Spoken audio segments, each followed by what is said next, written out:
Em agosto de 1991, no interior da Bahia, nessa cidade de Crisópolis, Painho cometeu o crime de, com um tiro de revólver, tirar a vida de minha mãe.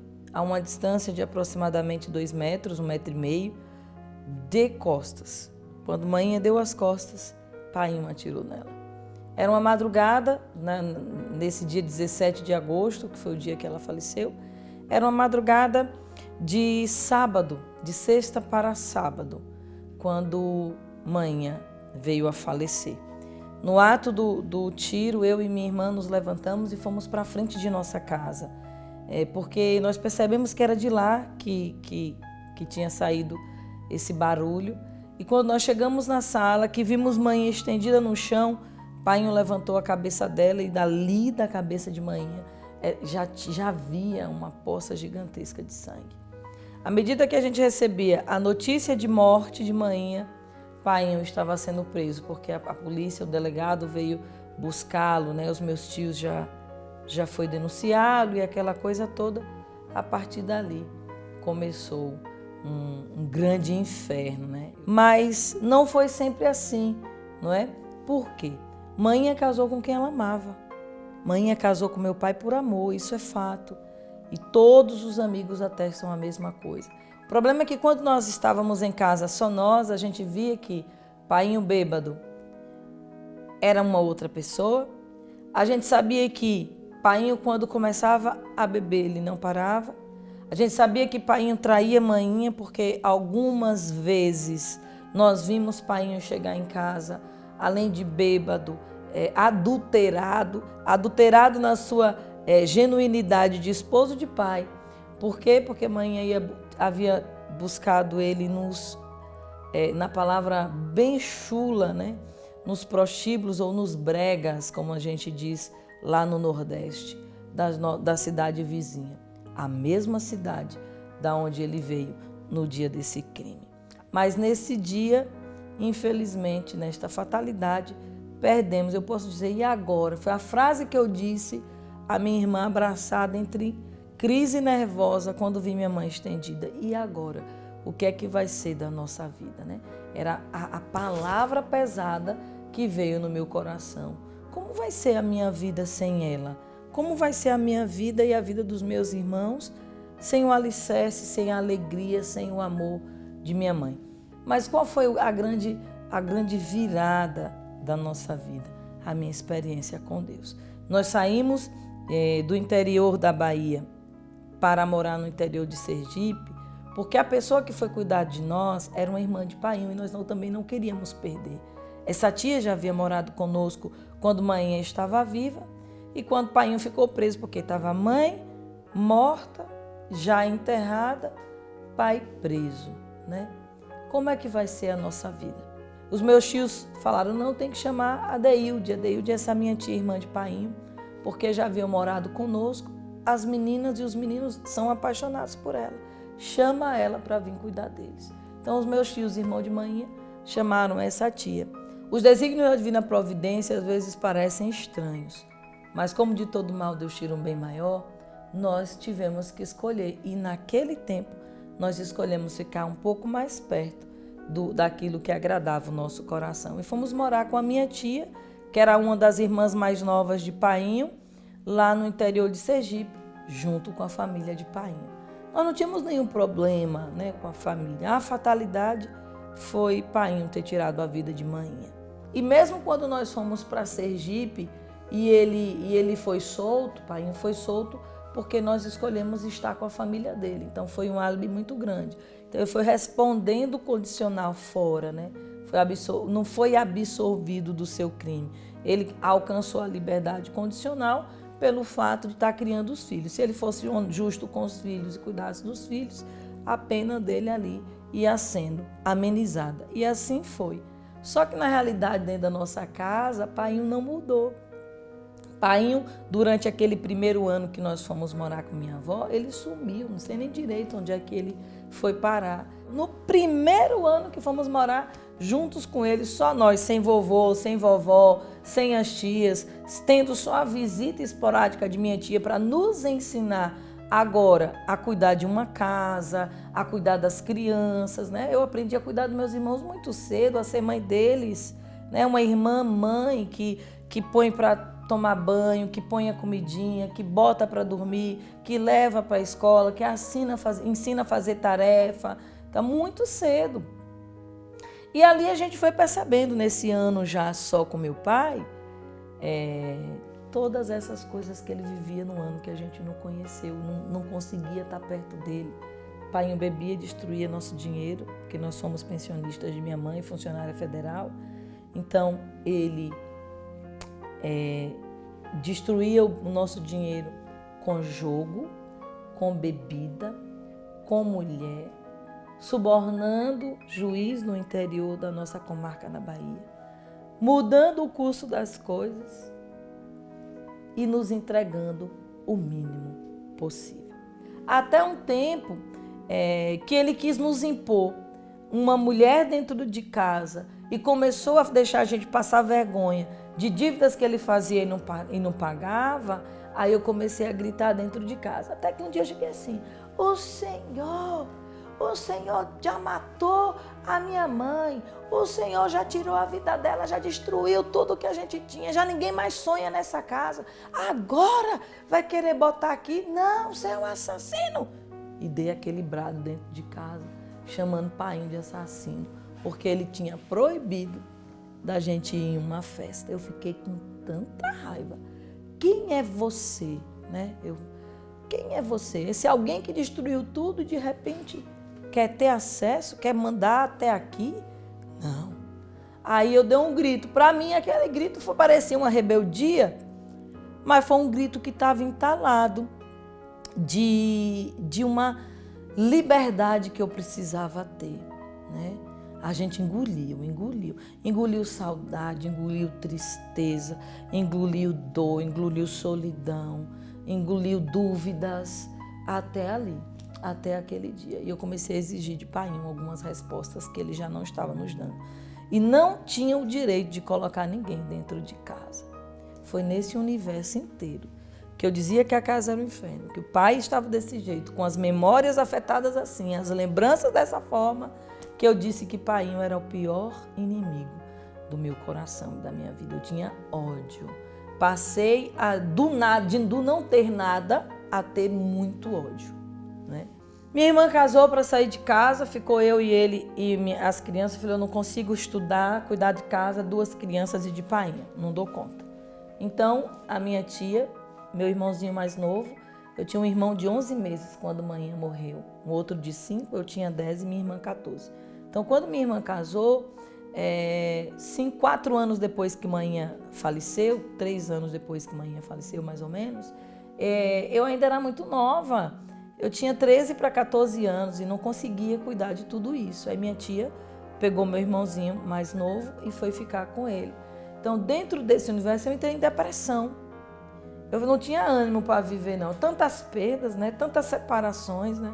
Então, chegou uma hora, ainda perdi a minha escola, porque eu estava crescendo, terminando o ensino médio, para ir para o primeiro colegial, né? Naquela época, terminando o ensino primário, para ir para o colegial, 1º, 2º, 3º ano.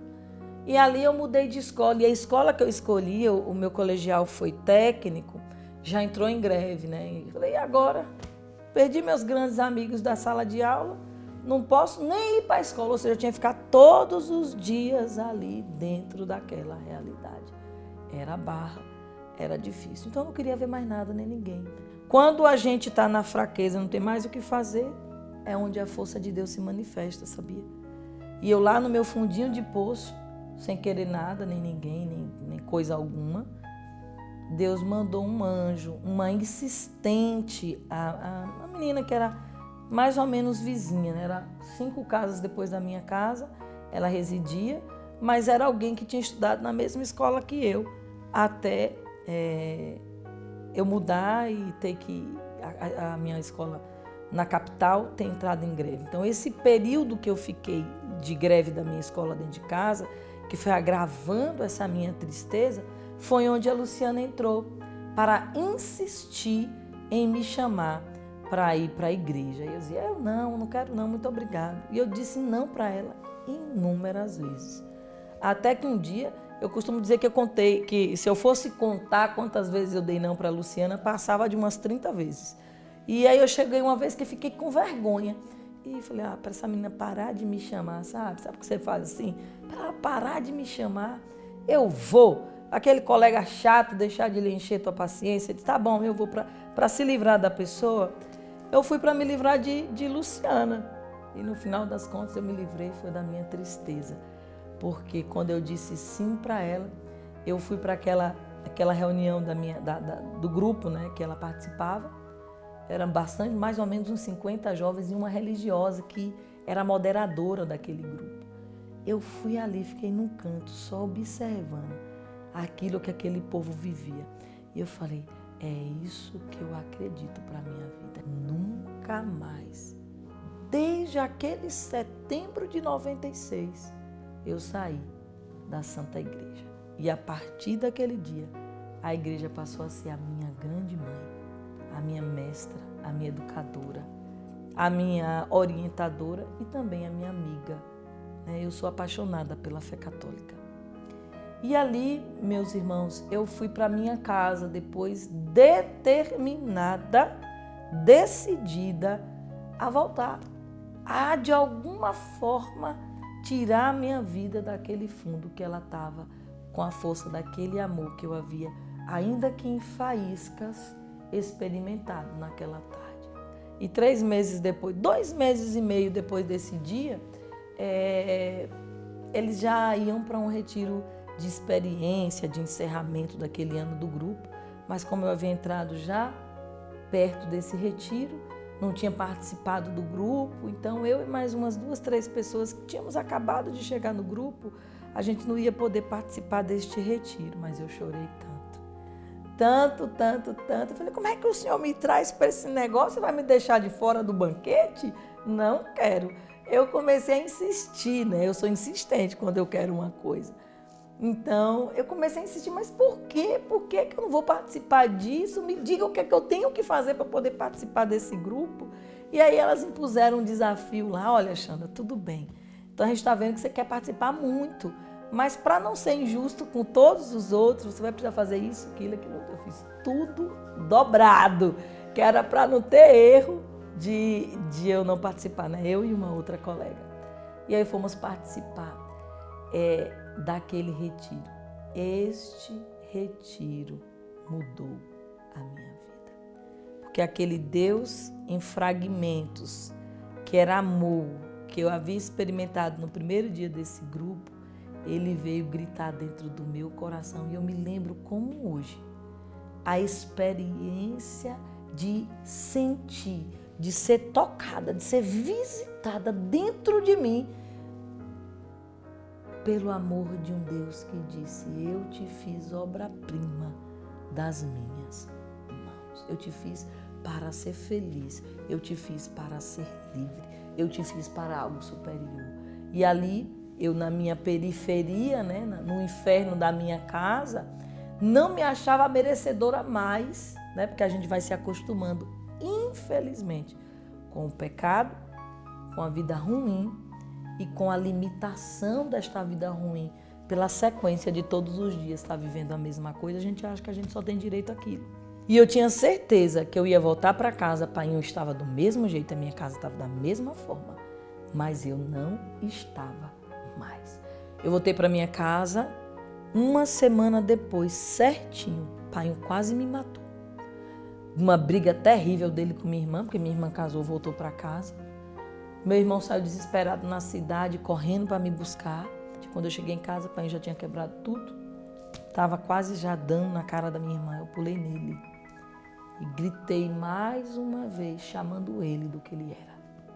Seu assassino! Chega! Eu não aguento mais. Eu sabia que minha vida não ia ter mudado dentro de casa, mas eu mudei. Eu não aguento mais isso daqui. Gritei, berrei. A porta de casa, ó, assim de gente. E eu não quis nem saber. Eu dei outro grito. porque não aguentava mais Painho. Ele me jogou assim, porque eu estava machucando o braço dele. E eu falei, todo mundo vai para os seus quartos, todo mundo. E me tranquei no meu quartinho. Porque não dá mais essa vida aqui. E aí ele foi na cozinha, pegou uma peixeira mais ou menos assim, de cortar carne, cabo preto, desse tamanho a lâmina, e o cabo, aquelas de cortar carne. Ele foi lá, eu me tranquei na porta. Saia daí, sua baixinha, para ver se você consegue. Se você é forte o suficiente. Eu falei, valeu-me, Senhor, e agora? Não sabia rezar direito. Estava começando uma vida certa na igreja, né? Não sabia rezar. Como é que reza? Reza, né? Depois que você descobre que a oração é o grito da sua vida. Levanta uma voz para Deus e suplica, ou agradece. Enfim, tem várias formas, né? Mas é um grito do coração a Deus. E ali eu falei, Senhor, olha, eu não sei nem falar contigo, mas eu sei que a situação do momento segura essa porta para ela não cair, segura meus irmãos para não sair de lá. Senhor, segura essa porta, foi minha oração. Peguei minha Bíblia, botei no peito, era a Bíblia que eu tinha, uma Bíblia muito simples, que era de manhinha, ainda era dela. Apertei assim, Senhor, se o Senhor existe mesmo, que ninguém morra, que essa porta não caia, que Painho não me mate. E desmaiei. Foi meu encontro, minha oração, meu batismo no Espírito, foi tudo nessa noite aí de quase morte.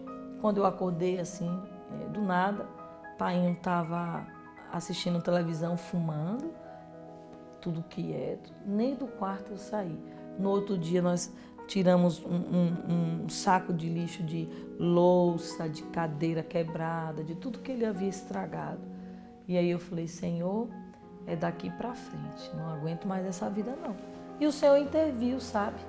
O Senhor interviu na nossa casa, porque no meio dessas pessoas que estavam lá, alguém fez uma denúncia ao Ministério Público da nossa cidade, Painho foi intimado, a juíza lá chamou para audiência e disse, seu Adilson, se o senhor tem amor ainda à sua vida de alguma forma, deixe essas meninas viverem em paz. Deixe seus filhos viverem em paz. Saia de casa. Tem parente por aqui perto? Ele disse, tem. Né? A mãe, os irmãos, né? Morava por ali por perto. Deixe eles, vá-se embora. Porque se o senhor tocar no fio de cabelo dessas meninas aqui, ó, eu mesma vou te mandar direto para a penitenciária. E assim, quando o Painho ameaçava, né? Porque aí ele queria insistir esses anos todos, botar a mulher da idade de minha irmã dentro de casa.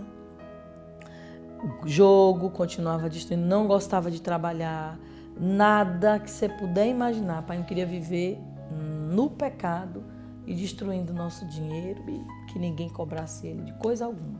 E botasse mulher dentro de casa e vida que segue. Era a vida que ele queria. Ninguém aceita uma vida dessa, né? E aí toda vez que ele ia ameaçar, falava, olha o que a juíza falou. Ao invés de chamá-lo de assassino, eu comecei, olha o que a juíza disse, olha o que ela falou. Então eu ameaçava ele também, dessa forma. Amados, até que Painho saiu de casa, no meio desse vendaval inteiro, ele não aguentou as nossas ameaças. Quando Painho saiu de casa, ficou um buraco dentro da casa. E agora, o que é que eu vou fazer com esse ódio, né? Vou dar para quem? Como é que eu vou fazer com isso que está aqui dentro? Sabe quando a gente vai fazer o alicerce de uma casa, que vai enchendo os buracos, né, as covas do alicerce com concreto? Eu enchi esses buracos da pessoa de Painho, da nossa história, daquilo que ele fez, com concreto. E deixei lá quietinho. Senhor, faça tudo, mas deixa isso aqui desse jeito. Então eu fui seguir minha vida com Deus. Painho saiu de casa, eu isolei, parei de falar com ele. E nisso foram 2 anos com ódio mortal, silêncio. Não, nenhuma palavra eu me dirigia a ele. Se eu visse todas as pessoas indo para a casa da minha avó, ia quase que todo fim de semana para a casa de vovó, não dava nenhuma palavra para Painho. Esse ódio permaneceu até que eu fiz uma segunda experiência com Deus. Foi quando a Canção Nova entrou na minha vida. Até ali era a minha paróquia. Quando eu fui me engajando bastante na minha paróquia, todo mundo começou a falar de um tal Padre Jonas, de uma tal Canção Nova. Que lugar é esse? Eu falei, mas que negócio é esse? Quem é esse Padre Jonas? quem é essa Canção Nova. Eu queria também saber o que é, que eu queria estar também atualizada na minha fé. Aí todo mundo disse, olha, vai ter um encontro tal dia, tal hora, vai ter um primeiro grande encontro da Canção Nova aqui em Aracaju. Eles adquiriram um canal. Então ali nesse dia eu falei, pois agora eu vou conhecer essa Canção Nova e esse tal Padre Jonas. E fui. E para minha surpresa, ali o Senhor também fez um novo encontro comigo. E eu fiquei assim, jovem, Padre Jonas estourou o palco, bagunçou com o palco para dizer o que o mundo estava fazendo com o nosso coração, bagunçando, tirando a gente, desfigurando, destruindo a beleza da nossa juventude. E aí eu falei, meu Deus, é isso mesmo, né? Porque eu ainda tinha pequenos vícios, ali na solidão do meu quarto, ali nas realidades do meu namoro, e ali vai uma coisa e outra. Eu falei, é desse jeito que o mundo faz, esse padre está sabendo. E ali eu fiquei impactada, porque parecia que ele estava me vendo sozinha no quarto, entendeu? Aí eu olhei assim, eu quero viver essa vida, eu quero viver desse jeitinho que esse moço está falando. E depois daquele dia, nunca mais parei de viver a espiritualidade da Canção Nova. Então a Canção Nova de Aracaju fez um outro encontro em dezembro daquele ano com o tema O Pai Está Amando. Falei, veio uma cilada aí para mim, né? O Pai está amando. Mas eu fui, né? Mesmo meio a vestibular em uma coisa e outra, eu fui para o encontro da Canção Nova naquele ano. Já estava 2 anos caminhando, 2 anos com o Painho esquecido da minha vida, entre aspas, né? O esquecido. Não fazia questão de nada dele, nada. Mas Deus fazia questão do meu coração. Nesse encontro, o Pai está amando, tem uma passagem que o padre começou a pregar. E dizendo assim, em cima do amor de Deus, o encontro inteiro foi em cima do amor de Deus, né? O amor de Deus é meu ponto fraco. E ali ele foi pregar. Primeira carta de São João, capítulo 4. Deus é amor. Aí o padre ia destrinchando cada versículo desse capítulo, até chegar no 20º, 18º ao 20º. Diz assim, olha, se você diz que ama a Deus, mas odeia o seu irmão, és mentirosa. Porque como é que você diz que ama a Deus a quem não vê? E diz que e odeia o seu irmão a quem você vê? Essa coisa aí lhe faz mentirosa. Porque Deus você não vê e ama. Seu irmão você vê e odeia, és mentiroso. Aí eu falei, não sou não. E comecei a brigar com Deus ali. A chorar de novo. Essas lágrimas, quando eu disse que eu chorei, porque foram os momentos que eu mais chorei na minha vida. E foram momentos decisivos, né? Chorei na mesma semelhança que eu chorei quando eu vi Manhã Morta. Porque a minha história passou ali. Por que que eu odiava aquele homem a este ponto? Então passou um frame ali de todas as cenas pelas quais aumentaram o meu ódio ao Painho. Não, eu não sou mentirosa não, Deus, eu te amo, eu te amo, eu te amo, eu te amo. Olha aqui o que o Senhor fez na minha vida, eu te amo. Eu falei, mas eu quero fazer mais. Porque a parte principal que vai te adoecer mais do que o que está te adoecendo até hoje. Vai te fazer escrava, o ódio nos faz escravo daquilo ali. Painho não estava na minha vida mais presente, mas ele estava ali me escravizando nas minhas memórias, as minhas escolhas, as minhas decisões. Era um impedimento para o processo de cura acontecer em mim. Era um impedimento para a minha restauração ser completa, para a minha liberdade ser inteira. Então, o Senhor ele foi crucial em pedir, mostrando por A mais B, que se eu o amava de verdade, eu precisava fazer uma experiência de perdão. Aí eu falei assim, tá bom, em lágrimas, em prantos, mas olha o que ele fez, como é que eu vou conseguir perdoar isso daqui? Me diga. E o Senhor me disse bem assim, não, você sozinha não consegue não, mas comigo você consegue. Vamos, deixa eu ir, eu vou junto. E o Senhor me convenceu. Alexandra, Deus apareceu para falar isso para você? Não. Mas a gente sabe quando Deus fala ao nosso coração. E Deus falou profundamente ao meu coração. Nesse dia, dessa forma. Alexandra, eu vou com você. E ele veio. Naquele dia, eu me decidi. Não espere ter vontade de perdoar para desejo de perdoar. Ninguém tem desejo de perdoar. O perdão é uma decisão e a decisão parte da razão. A vontade é faculdade da razão.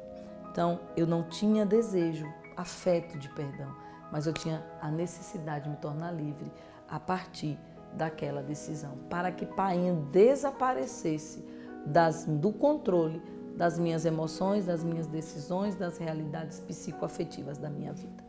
Eu comecei a perdoar Painho em gestos de perdão alguns dias depois, porque logo depois desse encontro era o Natal. E como é que eu vou chegar nesse homem que eu já não falo há 2 anos, que eu ignoro? Ih, rapaz, aí comecei. Enfim, dei perdão para Painho com gestos. Decidi no coração, na vontade, na atitude, na determinação. Agora eu precisava na ação. É a atitude de perdoar, né? Decidir. Então, como é que eu vou dar agora a atitude em passos, né? Esse perdão em passos? Comprei uma camiseta que eu sabia que ele gostava e fui dar para ele de presente de Natal. Meu primeiro ato do perdão foi uma camiseta no dia de Natal que eu dei para o meu pai. Ali nós voltamos a conversar, ali começou a nossa amizade, ali eu comecei a retomar o diálogo com o meu grande algoz, né? O carrasco da minha história. Nos dias antes de eu vir embora aqui para Canção Nova, eu senti, ninguém me pediu nada, tudo foi Deus.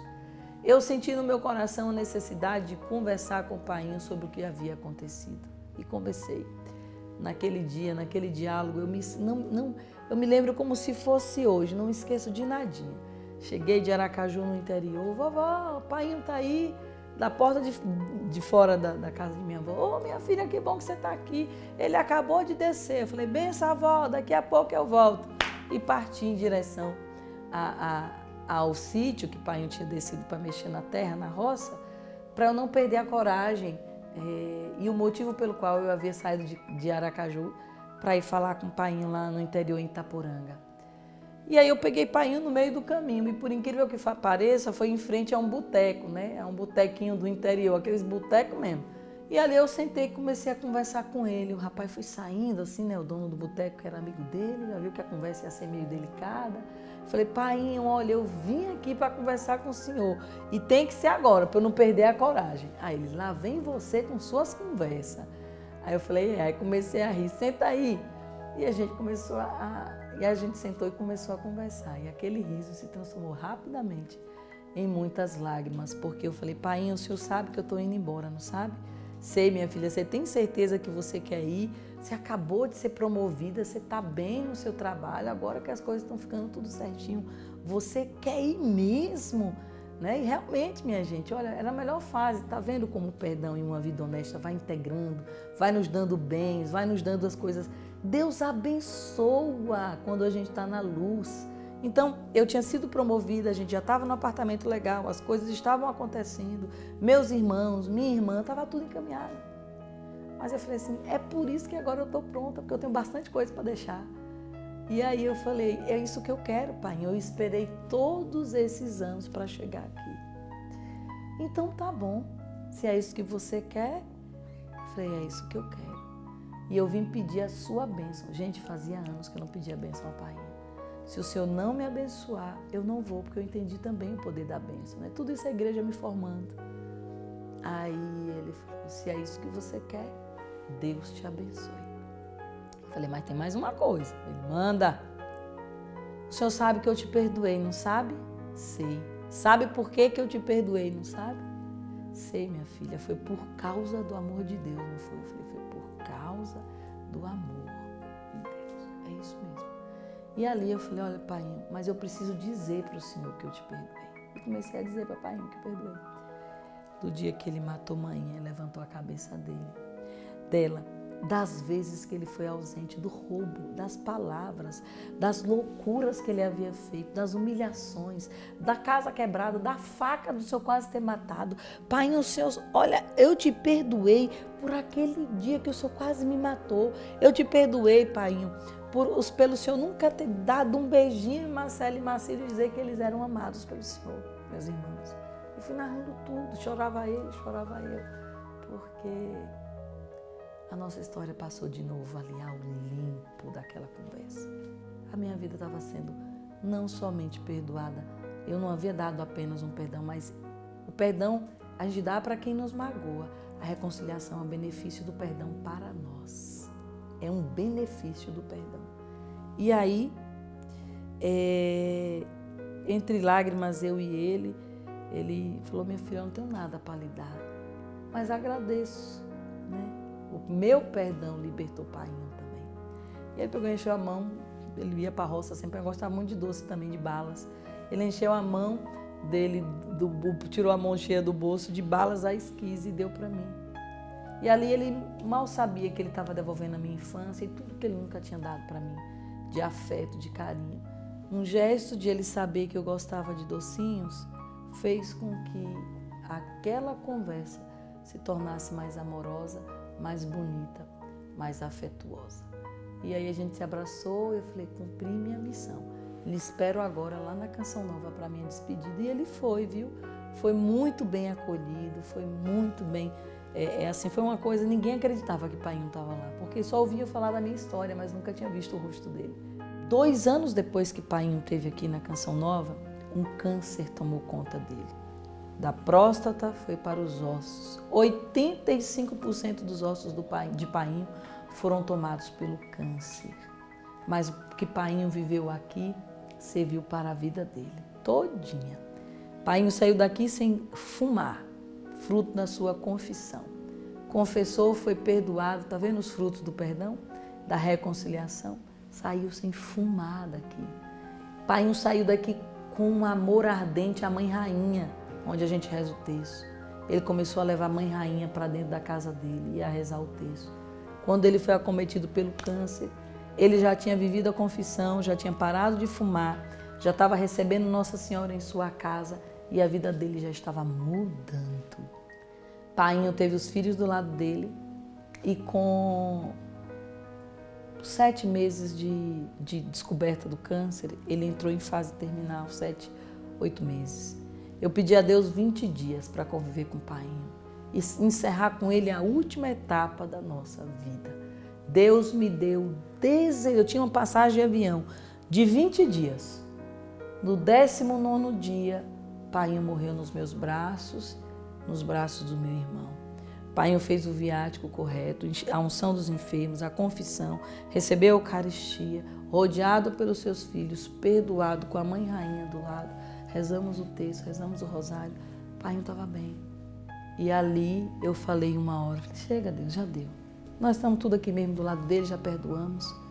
Já deu. Se isso aqui for purgatório, que assim seja. Amém. E pedi a Nossa Senhora, quem ele tanto ficou apaixonado, que visitasse ele naquela hora.